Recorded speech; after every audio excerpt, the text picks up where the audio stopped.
ఈ రాత్రి దేవుని సన్నిధిలో మనం ప్రార్థించు నిమిత్తమై ప్రార్థనా ప్రోత్సాహం కొరకు దేవుని యొక్క వాక్యము మొదట పేతురు రాసినటువంటి పత్రిక, పేతురు రాసిన మొదటి పత్రిక 4వ అధ్యాయము 7వ వచనం అందరం కలిసి 2 సార్లు చదువుదాం. పేతురు రాసిన మొదటి పత్రిక 4వ అధ్యాయం 7వ వచనం. అయితే అన్నిటి అంతము సమీపమై ఉన్నది కాగా మీరు స్వస్థబుద్ధి గలవారై ప్రార్థనలు చేయుటకు మెలకువగా ఉండుడి. మరి యొక్క పర్యాయం, అయితే అన్నిటి అంతము సమీపమై ఉన్నది కాగా మీరు స్వస్థబుద్ధి గలవారై ప్రార్థనలు చేయుటకు మెలకువగా ఉండుడి. చాలండి. చదువుకున్న ఈ లేఖన భాగం ఈ రాత్రి ప్రార్థనా ప్రోత్సాహ నిమిత్తమై ప్రేమగల దేవుడు హెచ్చరికగా, పురికొల్పుగా, ఆశీర్వాదకరంగా, దీవెనకరంగా చేయునుగాక. ఆమేన్. ప్రభు ప్రజలారా, ప్రభువునందున్నటువంటి ప్రియమైన వారలారా, పేతురు మనందరికీ పరిచయమైనటువంటి అపోస్తలుడు, విద్య లేని పామరుడు, ఇంకా చెప్పాలంటే కొంత పిరికితనం ఎక్కువ కలిగిన వాడు. ప్రభువైన యేసుక్రీస్తు వారి శిష్యులలో పేతురు అగ్రగణ్యుడిగా ఉన్నాడు. ఈ అంత్య దినాలలో సార్వత్రికంగా ఉన్న దేవుని పిల్లలందరినీ ఉద్దేశించి పేతురు ఈ 2 పత్రికలు రాశాడు. విద్య లేని పామరుడు అంటే అసలు విద్యే రాదని కాదు, పండితులలాగా ఎక్కువ చదువుకున్న వ్యక్తి కాదు అని అర్థం. కానీ అతనికి ఉన్నటువంటి అక్షర జ్ఞానాన్ని బట్టి, ప్రభువు తనకిచ్చిన పరలోక జ్ఞానాన్ని, పరిశుద్ధ ప్రేరణను ఉపయోగించి దేవుని పిల్లల క్షేమం కొరకు ఈ 2 పత్రికలను ఆయన రాస్తూ వచ్చాడు. ఎన్నో లోతైన విషయాలు పేతురు ప్రస్తావించిన మనం ఒక్క మాట మీదనే మనస్సు నిలుపుదాము. ఈ పత్రికలో ఏమంటున్నాడంటే, అయితే అన్నిటి అంతము సమీపమై ఉన్నది కాగా మీరు స్వస్థబుద్ధి గలవారై ప్రార్థనలు చేయుటకు మెలకువగా ఉండుడి అన్నాడు. ప్రభువైన యేసుక్రీస్తు వారు తనకు నేర్పిన పాఠాన్ని అనుభవముగా స్థిరపరచుకొని సార్వత్రికమున ఉన్న ప్రజలందరికీ కూడా ఈ విషయాన్ని ఆయన నేర్పుతూ ఉన్నాడు. మొట్టమొదట పేతురు మనలాగానే బలహీనుడిగాను, అస్థిరుడిగాను ఉన్నాడు, చంచలుడిగాను ఉన్నాడు. కానీ ఎప్పుడైతే ఆయన ప్రార్థనా అనుభవాన్ని స్థిరపరచుకున్నాడో ఆయన ఎప్పుడు కూడా వెనుదిరగకుండా ఉన్నాడు. గెత్సెమనే తోటలోకి ప్రభువైన యేసుక్రీస్తు వారు పేతురు, యాకోబు, యోహానులను ప్రార్థన కొరకై తీసుకెళ్ళాడు. నా ప్రాణము మరణమగునంత దుఃఖములో మునిగి ఉన్నది, నా కొరకు మీరు ఇక్కడ నిలిచి ఉండి ప్రార్థన చేయమన్నాడు. రాతివేత దూరము వెళ్ళి యేసుప్రభు వారు ప్రార్థన చేసి తిరిగి వచ్చాడు. కానీ వీళ్ళు ప్రార్థించడానికి బదులుగా వారు కన్నులు భారంగా ఉండి నిద్రలోకి జారుకుంటూ ఉన్నారు. అప్పుడు యేసుప్రభు వారు వారితో అన్నాడు, ఒక్క గడి అయినా మేల్కొని ఉండలేరా? ఒక్క గడియ మేల్కొని నా కొరకు ప్రార్థించలేరా అని అడుగుతూ వచ్చాడు. ఆయన ముమ్మారు అలాగే ప్రార్థించి వచ్చాడు. దేవదూత ఆయనను బలపరిచాడు. అయితే పేతురు కన్నులు భారంగా ఉండి నిద్రలో జారుకున్నాడు. ఆయన తట్టి లేపి ఇక్కడ నుండి వెళదాము అని ప్రభు అతను తీసుకెళ్ళాడు. ఆ రాత్రి యేసు ప్రభు వారిని రానువ వారు పట్టుకున్నారు. కానీ ధైర్యం సరిపోవట్లేదు, ఎవరికీ శక్తి లేదు, ఆయనతో ఎవ్వరూ ఉండలేదు, అందరూ పారిపోయారు. పేతురు కూడా పారిపోయాడు. ప్రార్థనా శక్తి లేని కారణాన యేసుకు సాక్షిగా ఉండలేకపోయాడు. యేసు ఎవరో నాకు తెలియదు అని ముమ్మారు బొంకాడు. ఆయన దేవునికి దూరముగా వెంబడిస్తూ వచ్చాడు. ఈ అనుభవాలన్నింటిలో ఆయన ఎంతో బలహీనుడిగా ఉన్న ప్రభువైన యేసుక్రీస్తు వారు పునరుద్ధానుడై తిరిగి వచ్చి పలు పర్యాయాలను ఆయనను బలపరుస్తూ వచ్చాడు.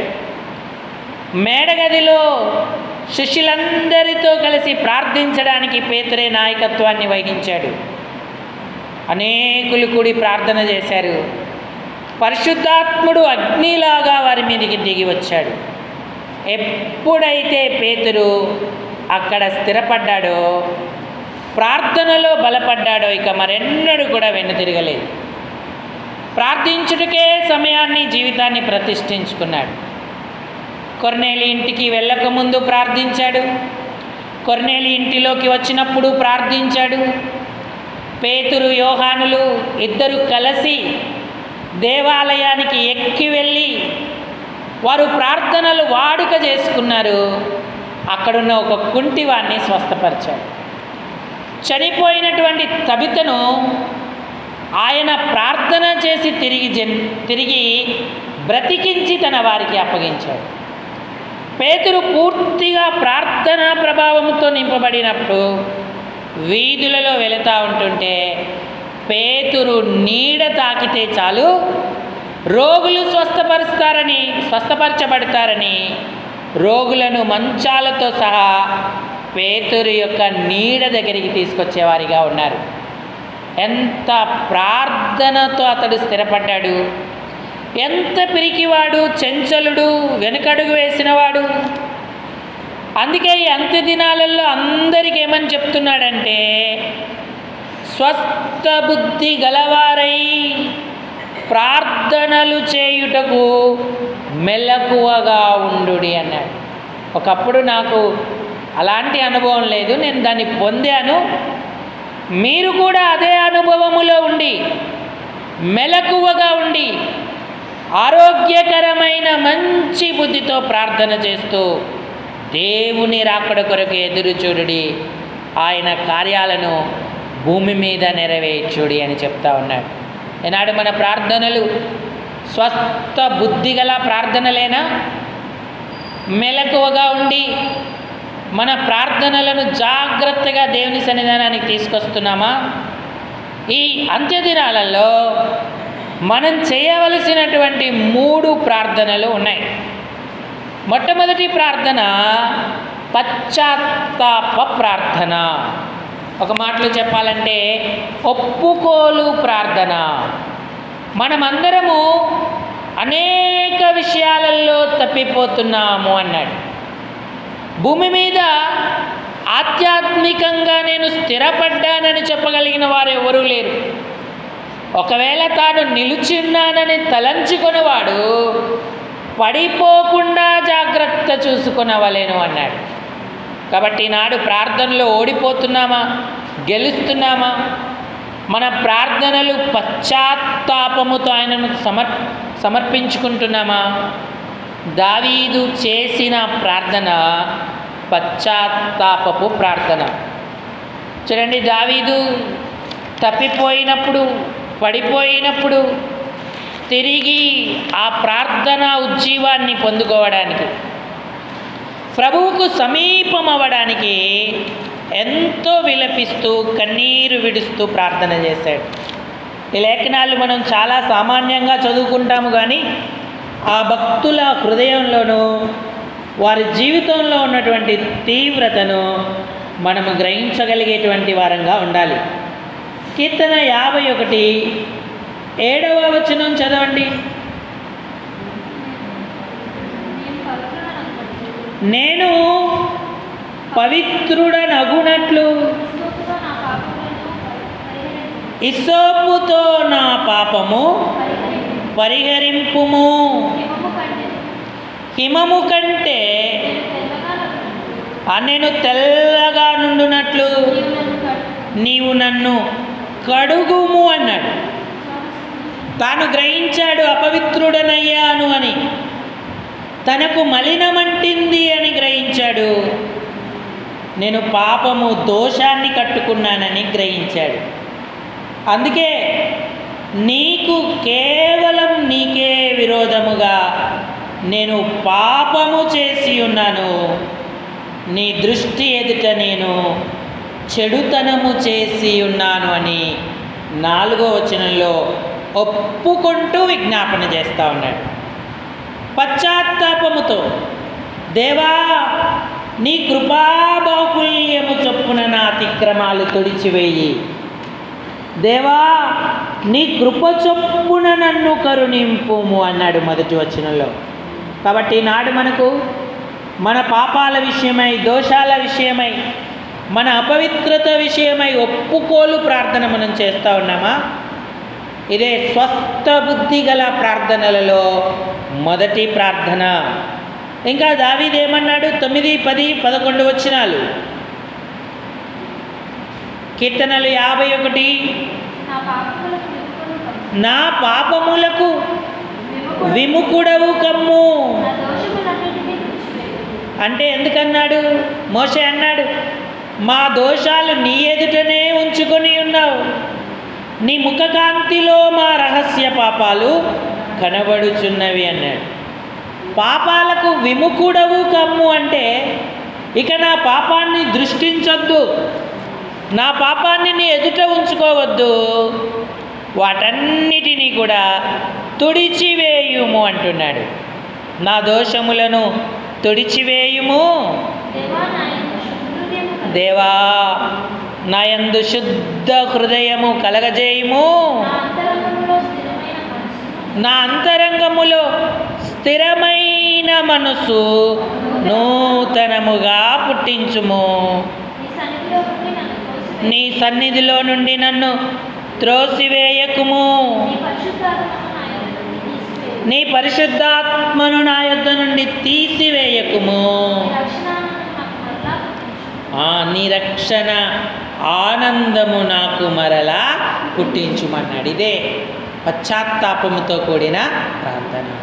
మన వ్యక్తిగత కుటుంబ సంఘ జీవితాలలో స్వస్థ బుద్ధి గల ప్రార్థన చేయాలంటే మన ప్రార్థనలలో మొట్టమొదటిదిగా ఒప్పుకోలు ప్రార్థన ఉండాలి.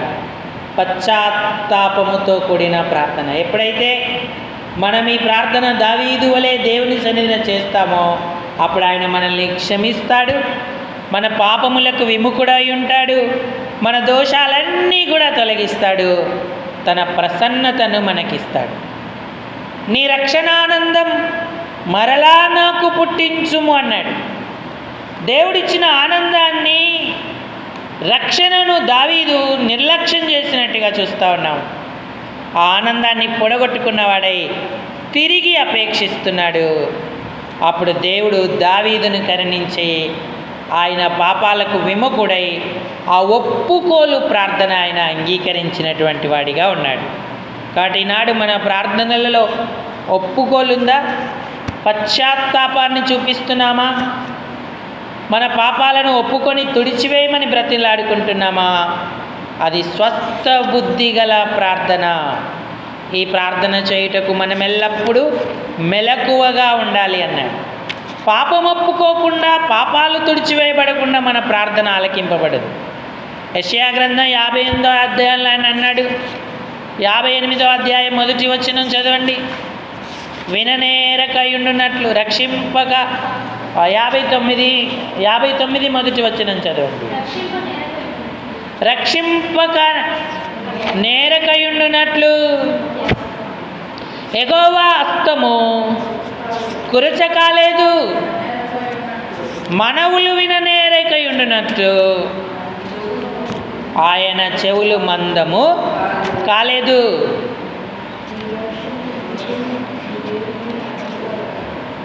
మీ దోషములు మీకును దేవునికి నీ మధ్య అడ్డముగా వచ్చెను. మీ పాపములు ఆయన ముఖమును మీకు మరుగుపరిచెను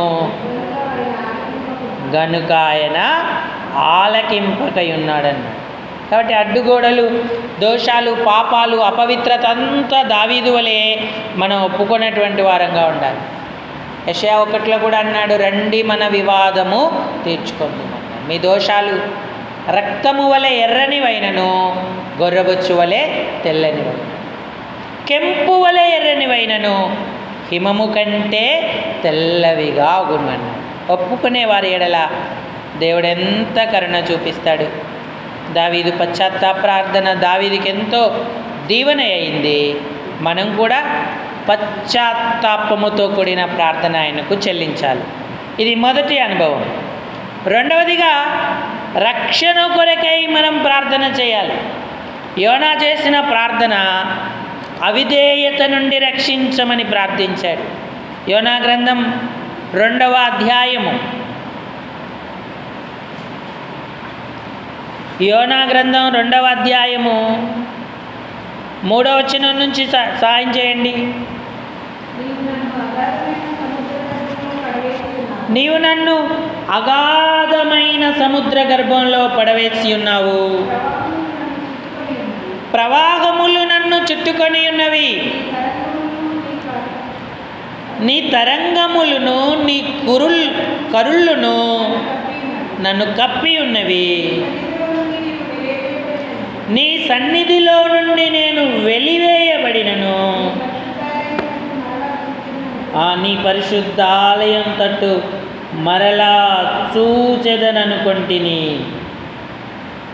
2వ వచనంలో, నేను ఉపద్రవములో ఉండి యెహోవాకు మనవి చేయగా ఆయన నాకు ప్రత్యుత్తరమిచ్చెను, పాతాళ గర్భములో నుండి నేను కేకలు వేయగా నువ్వు నా ప్రార్థన అంగీకరించి ఉన్నావు అన్నాడు.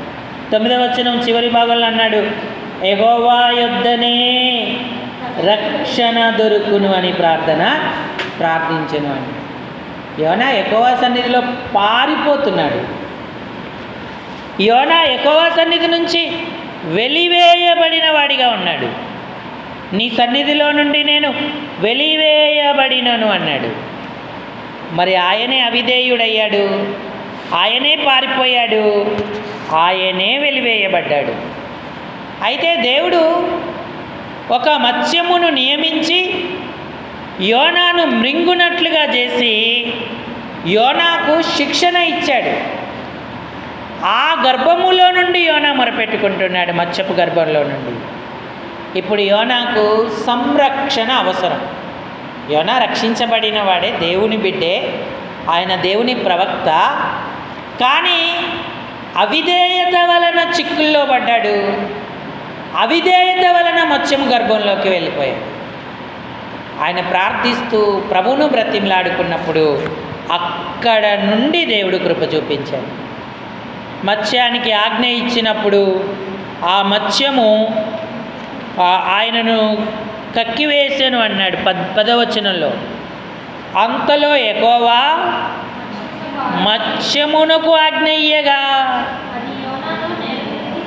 అది యోనాను నేల మీదికి కక్కేను అన్నాడు. ఇప్పుడు అతనికి రక్షణ దొరికింది, అంటే సంరక్షణ దొరికింది.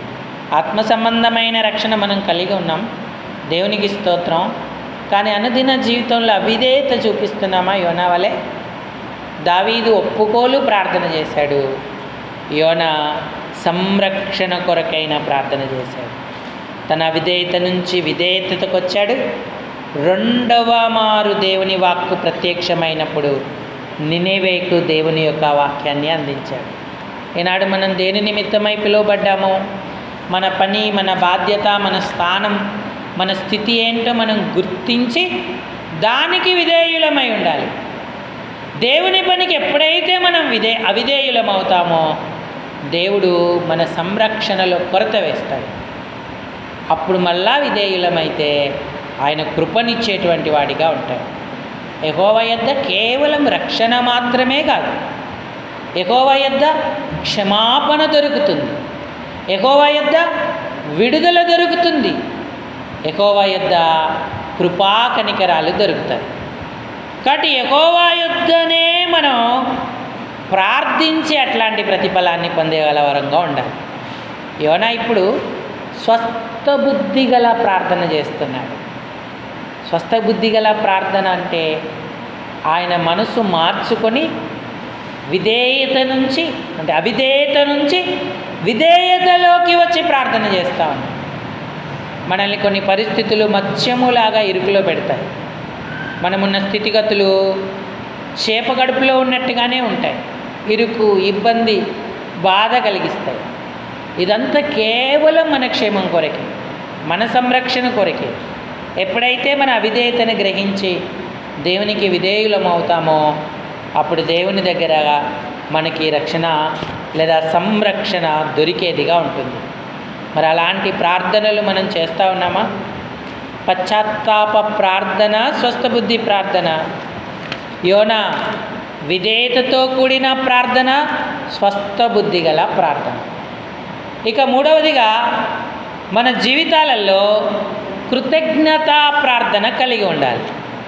కొందరు మొదట ప్రార్థిస్తారు, ప్రతిఫలం పొందుతారు, కానీ తర్వాత కృతజ్ఞత అనేది చూపించకుండా ఉంటారు.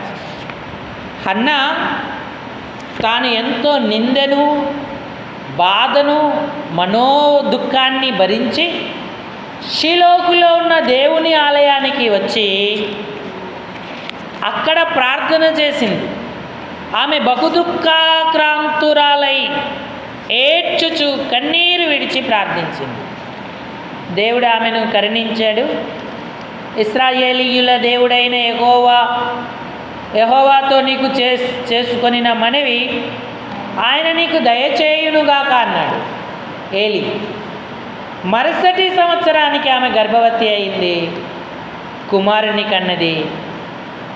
అన్న షీలోహులో చేసిన ప్రార్థనకు దేవుడు ప్రత్యుత్తరం, సమాధానం ఇచ్చాడు. అయితే అంతటితోనే అన్న ఆగిపోలేదు. ఆమె కుమారుణ్ణి పాలు విడిచే వరకు పెంచి తన మొక్కుబడి ప్రకారంగా మరలా షిలోకు తీసుకొచ్చి దైవజనుడైనటువంటి ఏలీకి అప్పగించింది. అప్పుడు హన్నా చేసినటువంటి కృతజ్ఞతా ప్రార్థన 2వ అధ్యాయంలో మనం చూస్తూ ఉంటాం. మొదటి సమూయేలు గ్రంథం 2వ అధ్యాయము 1 నుంచి సహాయం చేయండి. మరియు అన్న విజ్ఞాపన చేసి ఇలాగనెను, నా హృదయము యెహోవా యందు సంతోషించుచున్నది, యెహోవా యందు నాకు మహాబలము కలిగెను.